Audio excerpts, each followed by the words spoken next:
There's a lot I'm going to speak on in this video, but we will deal with the matter at hand. As you can see, Nicki Minaj is reportedly throwing shade at Lil Kim for her album sales.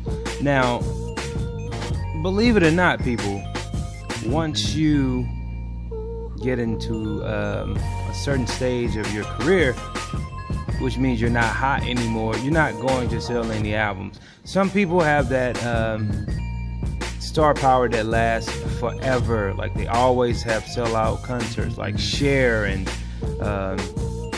Celine Dion and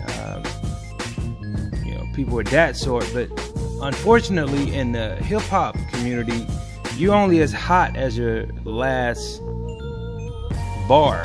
Let's put it that way. The link for this article will be in the description. Now, check this out, people. Lil Kim and Nicki Minaj are going at it again, and according to Capital Extra, Nicki Minaj accused of mocking Lil Kim's album sales on Twitter. So, fans on Twitter have accused Nicki Minaj of throwing shade at Lil Kim's low album sales with cryptic tweets. Now, Nicki has been accused by fans, just for being the obnoxious person that she is. The Megatron Raptors also got called out for subliminally teasing Lil Kim's estimated album sales. So, according to that Grape Juice, Lil Kim's latest album, 9-inch, is reportedly to have sold under 1,000 copies in the US. It also ranks as one of the lowest selling albums in chart history, failing to impact the Billboard 200 in its opening week. And just like I told you guys, Lil Kim is looked at through a lot of eyes as being a legend, pioneer for female rap music. But, and once again, back to the hip hop community, I hate to say this, but like 70 to 60% of black people don't buy the artist's albums. They don't go out and purchase it. And I'm just being real, because shit, I don't buy a lot of people albums that I like, and I'm a rapper / artist, so I know how it is. You really got to get me with a album like All Eyes on Me. I bought that entire album because every song sounded good, and I felt like me investing $20 in that, and I just still listen to that shit to this day. Like, you look at albums like Biggie, Ready to Die, Life After Death, those albums, you spend $20 and you feel good. I even bought all of Kendrick Lamar's album because they all felt good. The last J. Cole, I didn't mind spending $13 for that. Anyways, but back to Nicki and Lil Kim. On Monday, October 21st, Nicki Minaj tweeted IKYFL and BTCH, which means I know you fucking lying. Although it isn't clear what Nicki meant by the tweet, fans suggested that Nicki was addressing Lil Kim's bad news.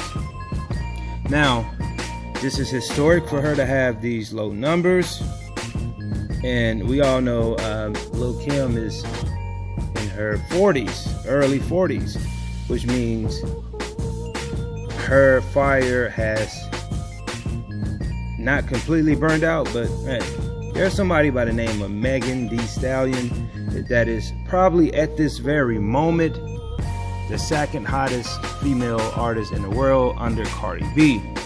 Now, that's not taking nothing away from Lil Kim, that's not taking nothing away from Remy Ma, but you have someone that comes along every second in the rap game that looks better than you, that is finer than you, not necessarily rap better than you, because rap music now isn't even based upon your talent. You don't need talent anymore, people, to be a rapper. We live in an era of you have a look, you're willing to sell your soul, and the companies have even said out of the record companies said out of their own mouths that they would pay these radio stations to play your music and program us to just hate it in the beginning, but eventually you hear so much, you're like, oh, I kind of like that song, and your ads end up buying it or streaming it, because we live in the era of streaming. Now, one fan wrote, the Kremlin album sales. Another Twitter user wrote, the GP really went in on Nicki Minaj for selling 185 first week and debuting at number 2 with Queen. they queen of rap Lil Kim sold less than 1,000 copies and didn't even debut in the top 20. And then Kim really thinks she still has a torch to pass. Nicki took that shit over a decade ago. Another fan wrote, y'all dragging Lil Kim sales like we in 1996. That lady is well outside her prime, and yes, that album is trash, but come on, LOL. None of the female rappers from the 90s are pushing any type of numbers in 2019. So, you can read some more tweets here, but that's true. You don't have any 90s female artists that are pushing big numbers in 2019. Now, Nicki Minaj is in her mid-30s. So, believe it or not, she's still pushing great numbers. Nicki Minaj is. But Lil Kim, like I said, her time is probably, up as far as being like the number one, getting that number one spot. She has a fan base, and they don't even go out and really support it. So, like La Terrain said, so everyone that was capping so hard for Lil Kim as just for her album not to hit Billboard, really, y'all talk all that stuff about Nicki Minaj, but y'all Lil Kim ass can't even sell 10K. Like, what the fuck is really going on here? Y'all claim she is the queen of rap. Why y'all let her flop? So that's what everybody is tripping off of. How in the world she couldn't sell 10,000 records at least? But it goes back to what I was saying. People don't buy a lot of the artists' music.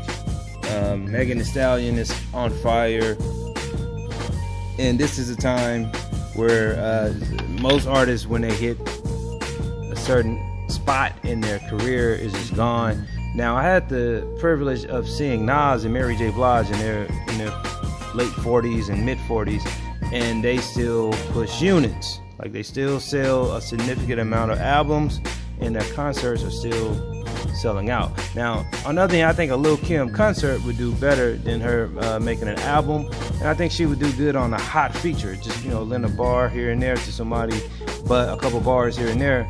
You know what I mean? But as far as an album, this probably got her thinking, like, no matter who she has featured, because she has Rick Ross on there and a couple other acts, it won't compete with the acts of Cardi B, Young Ma, Young M.A., or even Remy Ma, because these are like the top females in rap. What do you guys think about Lil Kim flopping? Barely selling 1,000 units. Like this video, leave your comments, and subscribe later.